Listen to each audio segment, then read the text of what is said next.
Hello అండి. నమస్తే. Welcome to Raogarillu. ఈరోజు మామిడికాయతో పప్పుచారు ఎలా చేయాలో చూద్దామండి.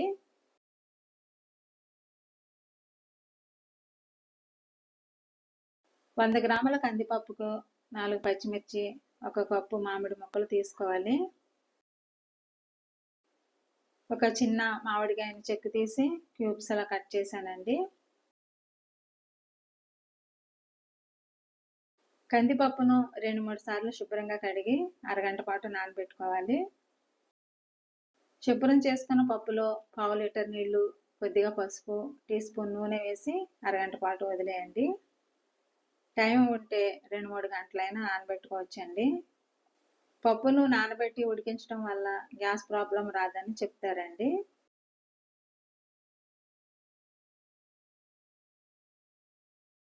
పావు లీటర్ నీళ్లలో మామిడి, మిర్చి, 4-5 చిన్న ఉల్లిపాయలు వేసి ఉడికించుకోవాలి.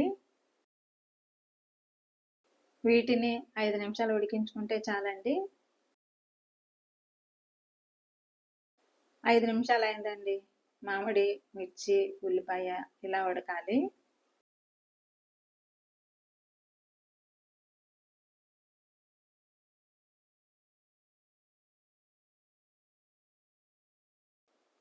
ఇప్పుడు ఉల్లిపాయలను పక్కకు తీసి మిగతా వాటిని మెత్తగా రుబ్బుకోవాలి.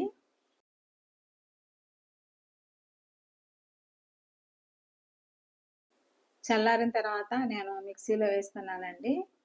మిక్సీ పట్టడం ఇష్టం లేకపోతే పప్పు గుత్తితో మెత్తగా మెదుపుకోవచ్చు.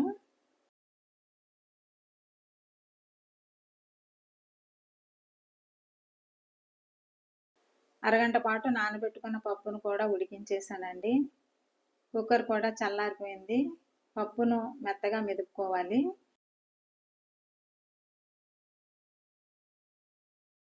ఇప్పుడు మామిడి మిక్స్ 1/2 లీటర్ నీళ్లు పోసి బాగా కలపాలి. పల్చటి పప్పుచారు కాబట్టి మామిడి, మిర్చీలను మిక్సీ పట్టానండి. పులుపుతో పాటు మిర్చి ఘాటు కూడా బాగా కలిసి పప్పుచారు చాలా రుచిగా ఉంటుంది. ఉడికించుకున్న ఉల్లిపాయలు, రుచికి సరిపడా ఉప్పు, 1/2 టీ స్పూన్ కారం, కొద్దిగా కొత్తిమీర వేసి 5 నిమిషాలు మరిగించుకోవాలి.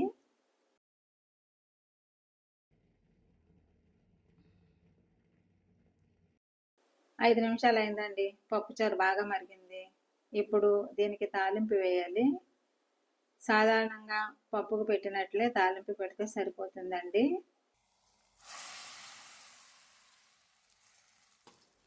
దీంట్లో కొద్దిగా సన్నగా తరుగుకున్న ఉల్లి ముక్కలు కూడా వేసి వేపితే ఇంకా రుచిగా ఉంటుందండి. ఇంతేనండి, మామిడికాయతో చాలా టేస్టీగా ఉండే పప్పుచారు. దీన్ని ఎలా వేడివేడిగా వేడివేడి అన్నంతో వడ్డించేసుకోవచ్చండి.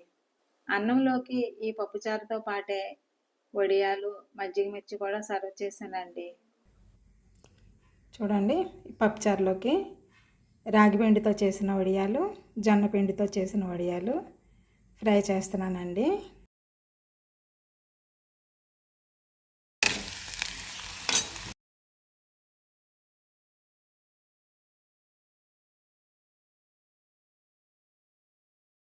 మీరు కూడా ఈ టేస్టీ పప్పుచారు ట్రై చేసి ఇంట్లో వాళ్ళకు వడ్డించండి. ఎలా వచ్చిందో కామెంట్ చేయండి.